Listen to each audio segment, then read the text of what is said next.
What if playing the harp felt easier, the way you thought it would be, not because you practiced more, but because you finally understood what was getting in your way? I'm Anne Sullivan, and welcome to Practicing Harp Happiness. Here, we tackle the real challenges harpists struggle with: the sticky passages, the tricky fingerings, prepping for performance, and all the ingredients that go into making music sound the way you want it to. I've studied with world-class harpists, taught at a top conservatory for 20 years, and I love playing the harp.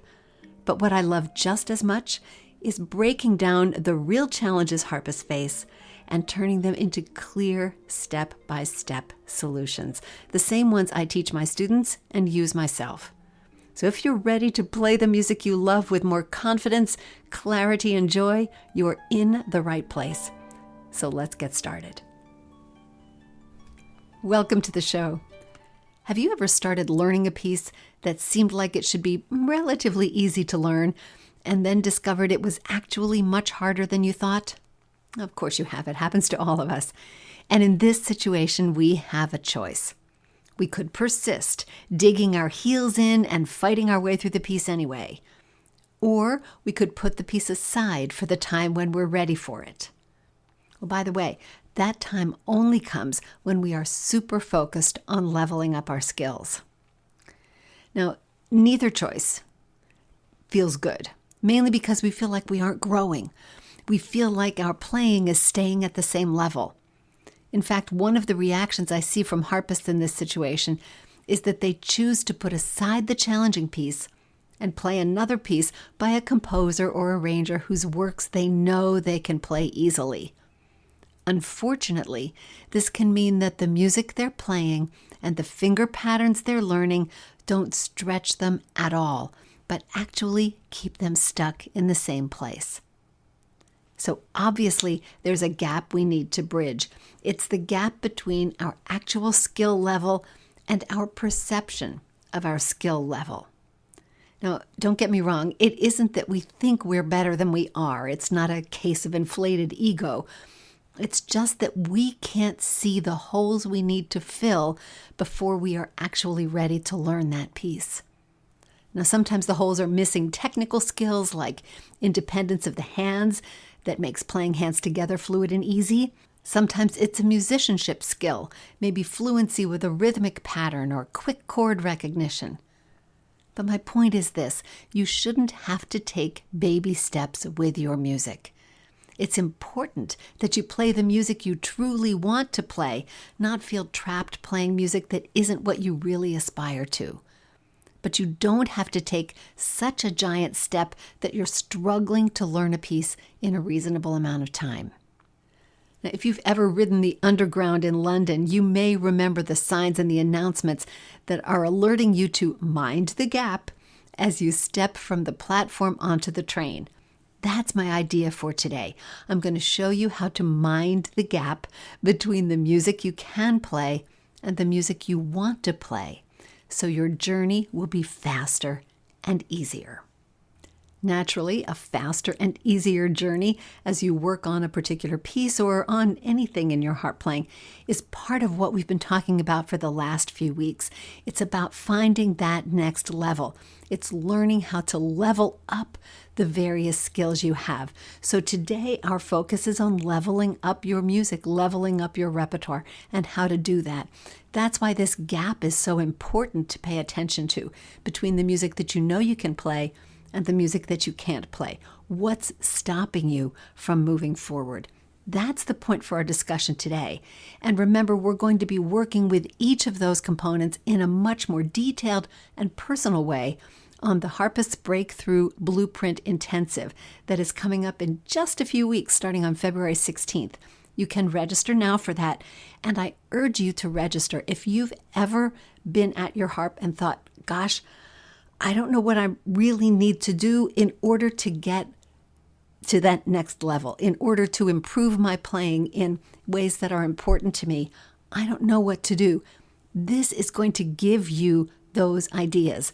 I know that everybody's different. Everybody has different goals. So I'll be working through the big concepts with you and then In each day of the intensive, we have a hands-on workshop where we're going to be talking about the questions and the specifics and actually putting those things on a calendar that you can use to guide your practice all the way through 2026, so that by the time you get to New Year's Eve this year, you'll be in a different place with your harp playing than you were last New Year's Eve. That's the point. It's a breakthrough. It's a blueprint for a breakthrough.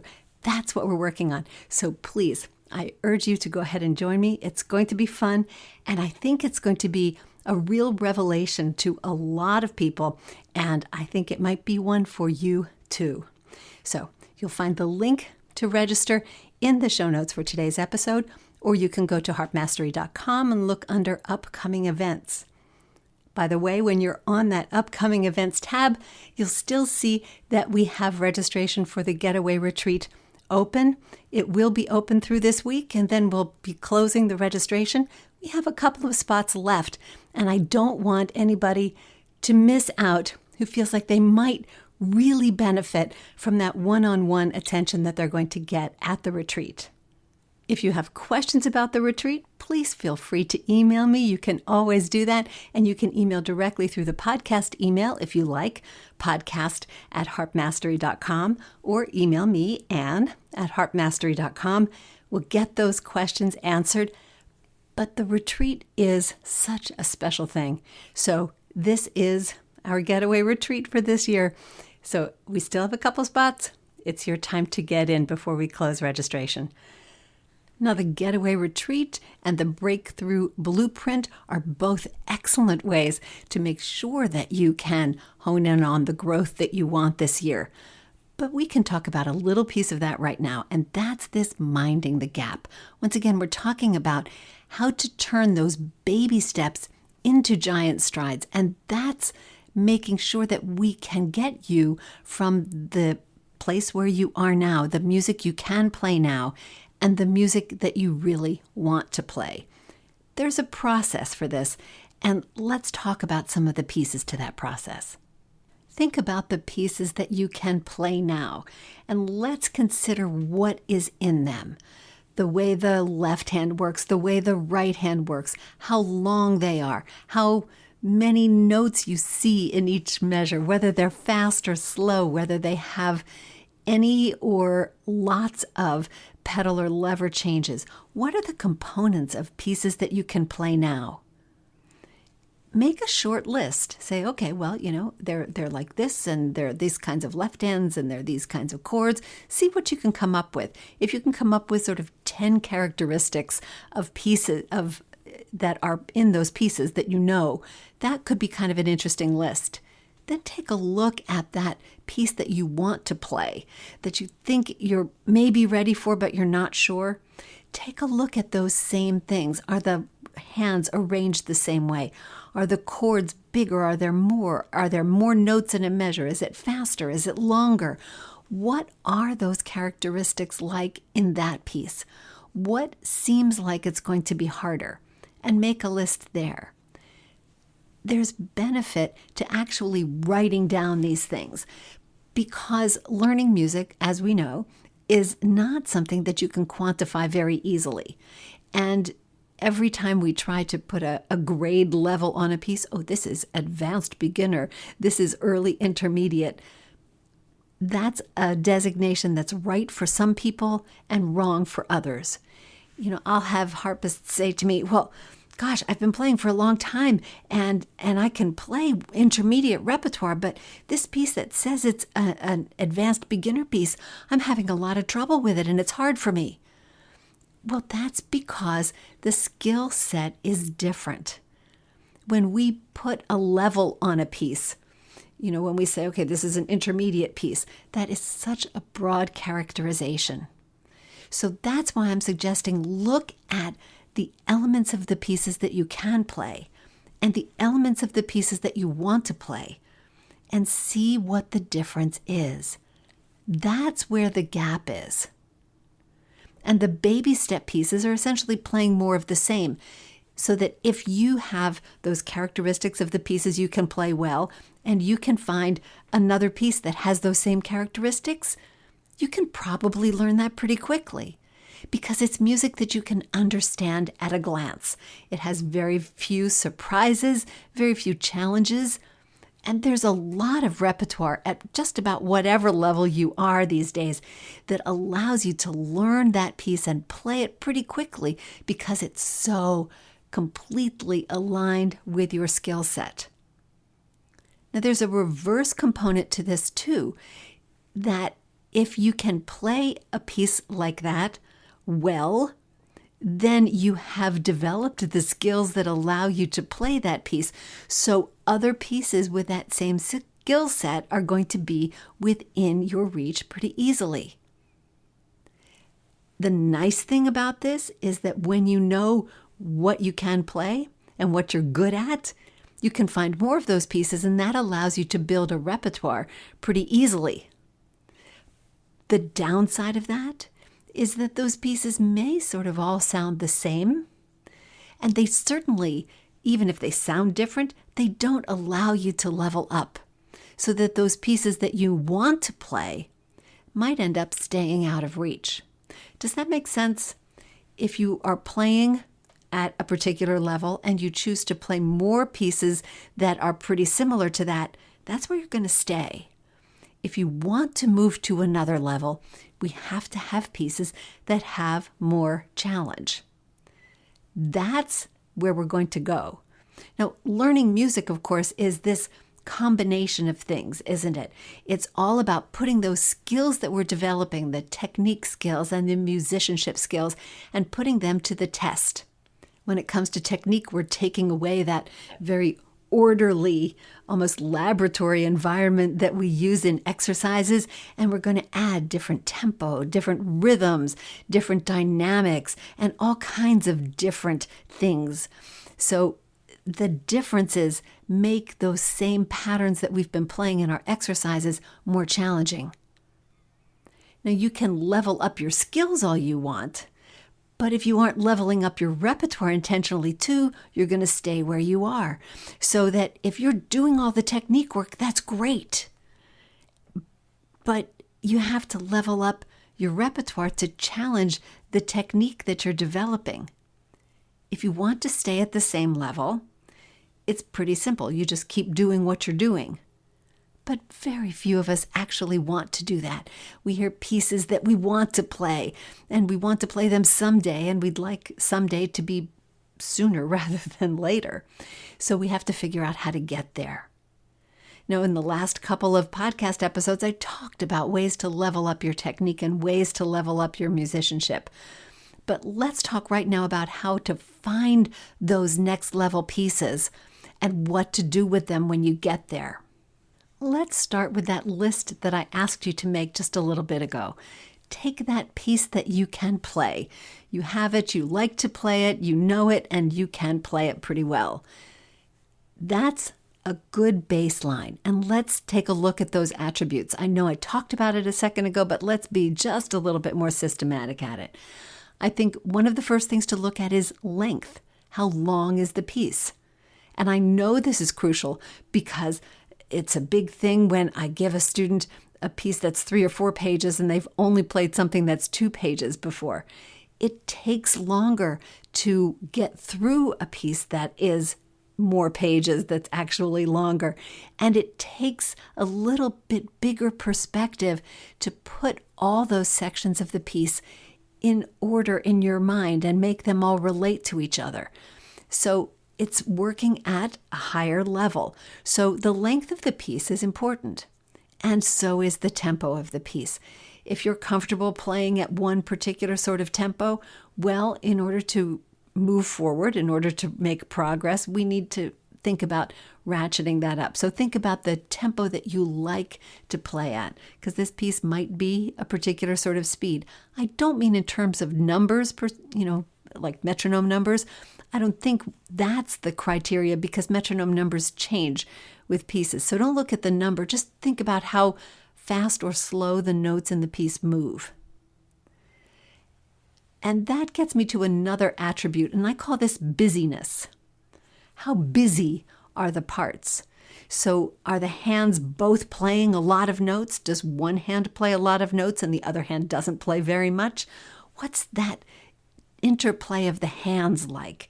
So that we can think about what the hands together coordination is. I mean, you know how important that is, and you know how tricky it can be.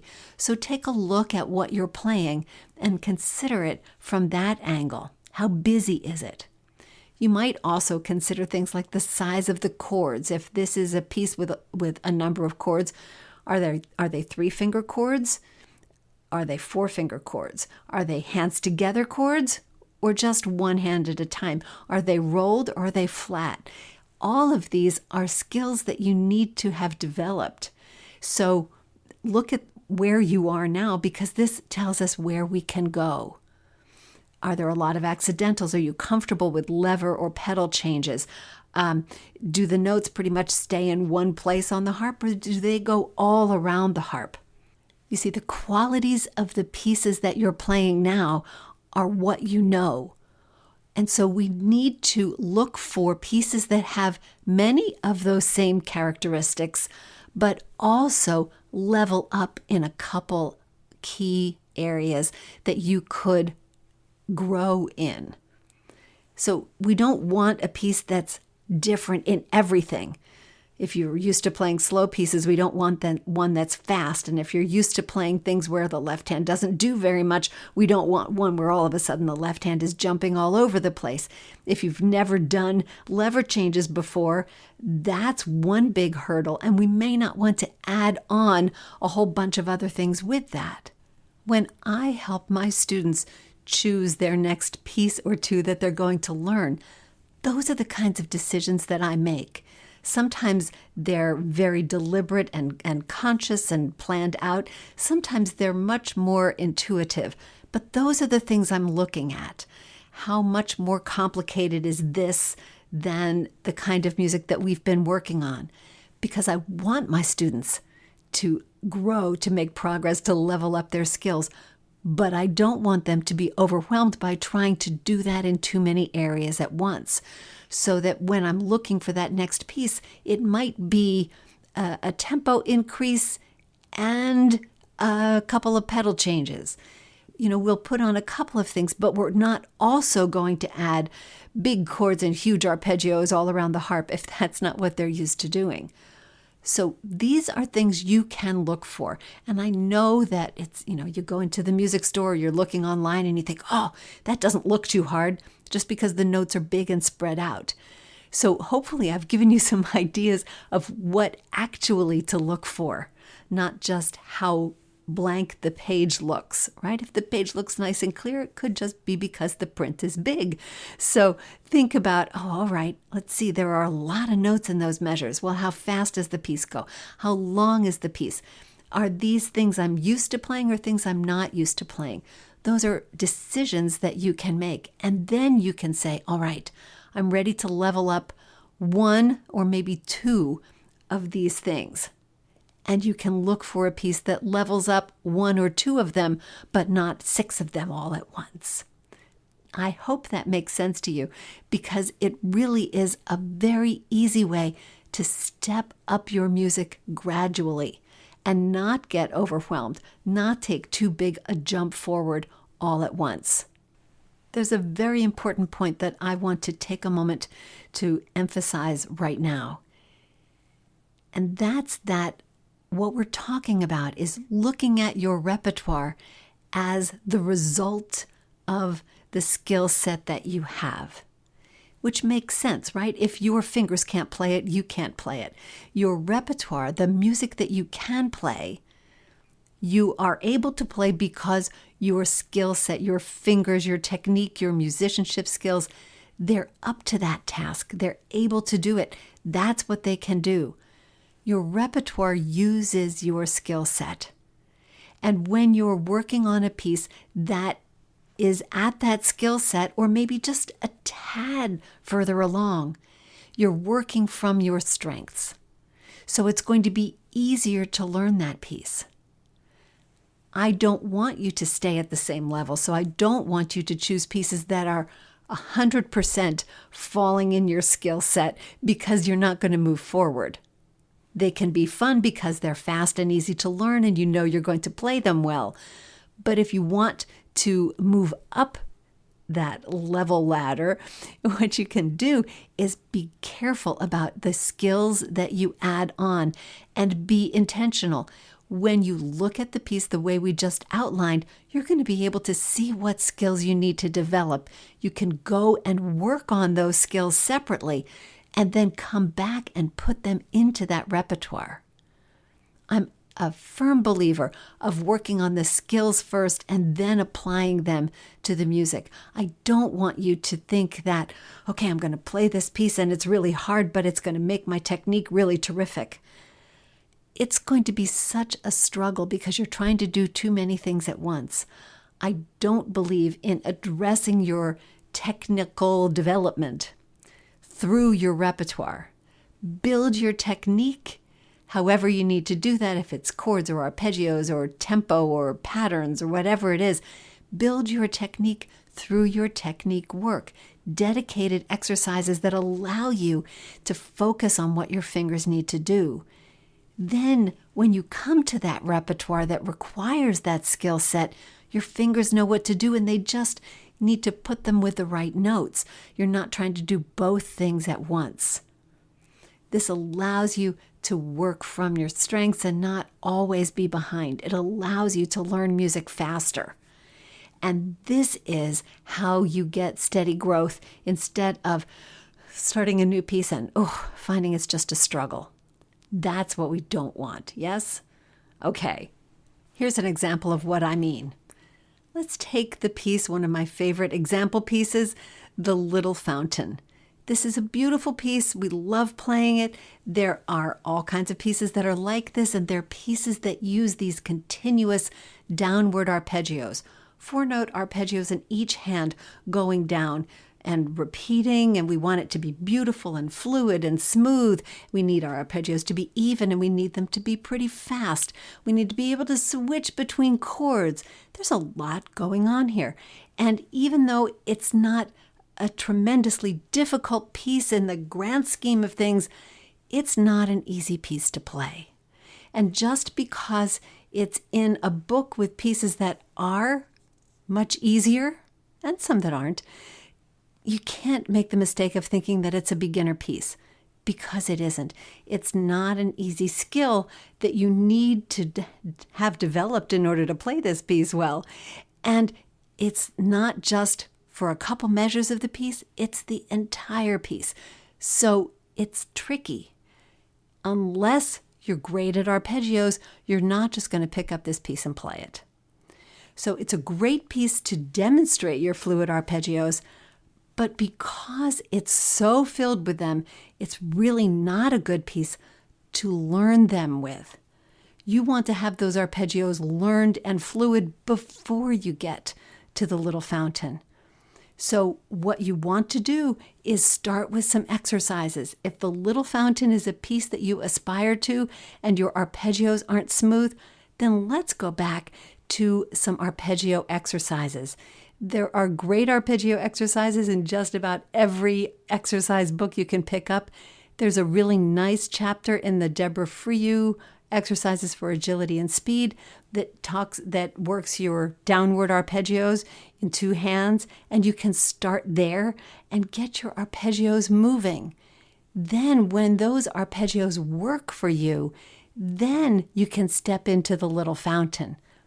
That's what I mean. Get the technical skill going first, and that way when you get to The Little Fountain, it's just a matter of learning those notes. Your fingers are going to understand how to play the pattern. You'll have that skill developed, and it's just going to be learning the piece. So that's how you can step up that way.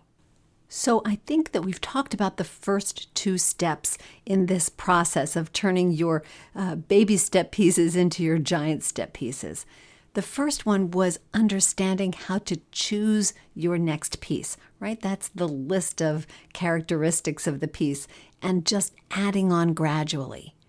And the second step was, once you've chosen the piece, you know what skills you need to develop for that piece back to the exercises and all the technical work and develop them there, then bring that new skill over into the piece so that you can use your new skill and just learn the notes to the piece instead of trying to do both at once.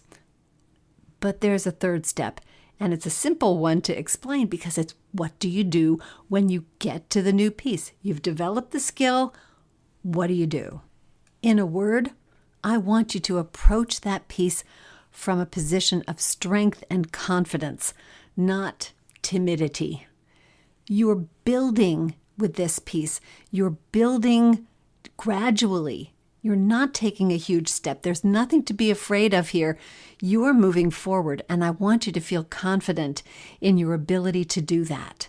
You've strategized carefully with the skills that you're leveling up. Granted, we sometimes make mistakes with that, but it's all right. You're going to go forward, and you're going to learn what you need to learn before you start the piece, and then you'll learn the rest of it as you go. So, as you approach the piece, the first thing you need to do is play through the entire piece. I don't care if it's 4 pages long. I don't care if it's 14 pages long. This is the thing I do when I start a new piece.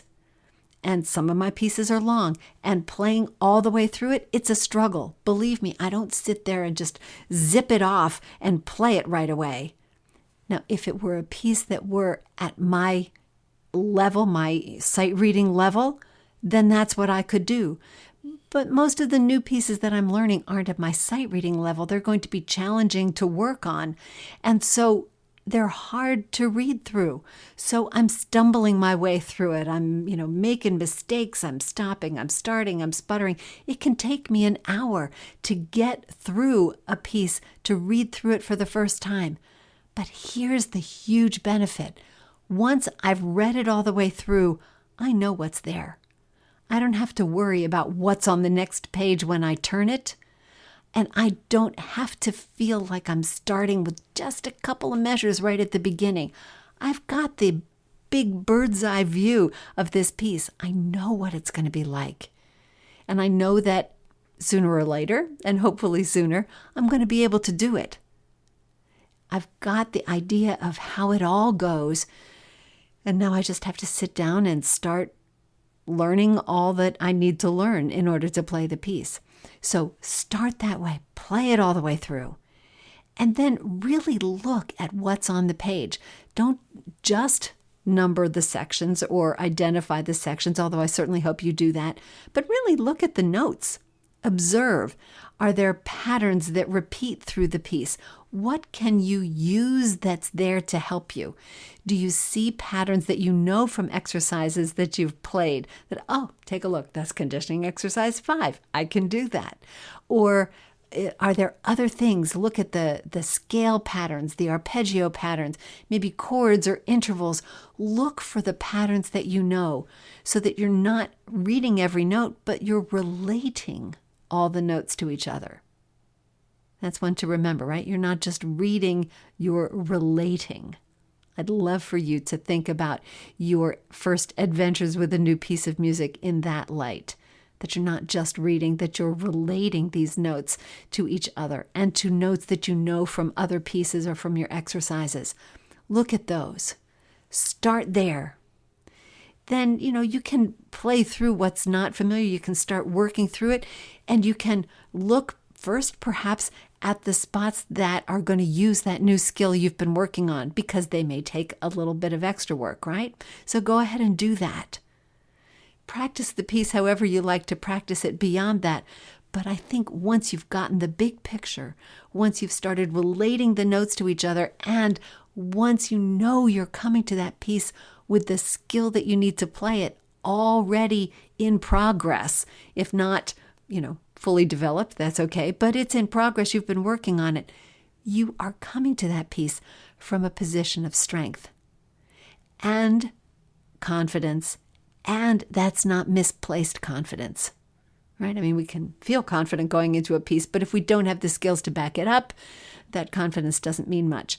But you're coming with the skills. You're going to be able to play this piece, and sooner rather than later. That's the idea. And that's how you can level up your repertoire. By choosing carefully, by doing the work on the drills, and then bringing that to the new piece.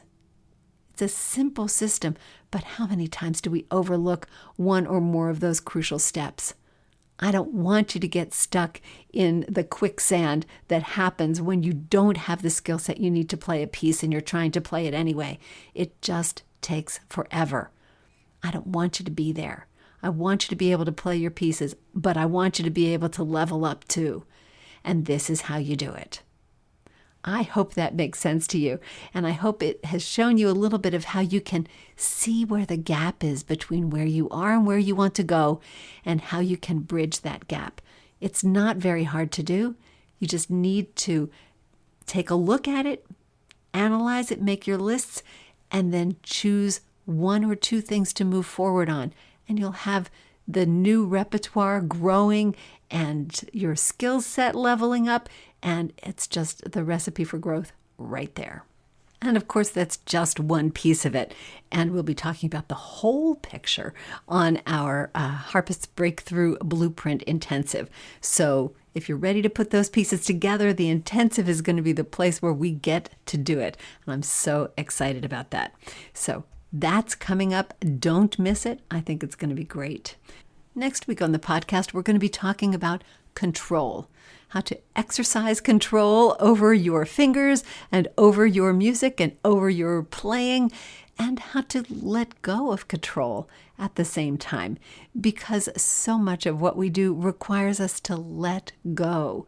Let go to let flow is one of those statements I have been heard to say. My students get tired of hearing me say that sometimes, but that's what we're talking about. It's sort of the duality, both sides of control. Next week on the podcast, that's what we're talking about. In the meantime, remember, every day is a day you can add more harp happiness to the universe, to your world, and to your spirit. And all you have to do is play. Thanks so much for listening, and I'll see you next time. Enjoyed today's episode? Then share it with a harpist friend, subscribe for your weekly harp happiness boost, and check out harpmastery.com or the Harp Mastery app in your app store for more resources and ways to connect. I'll see you next time.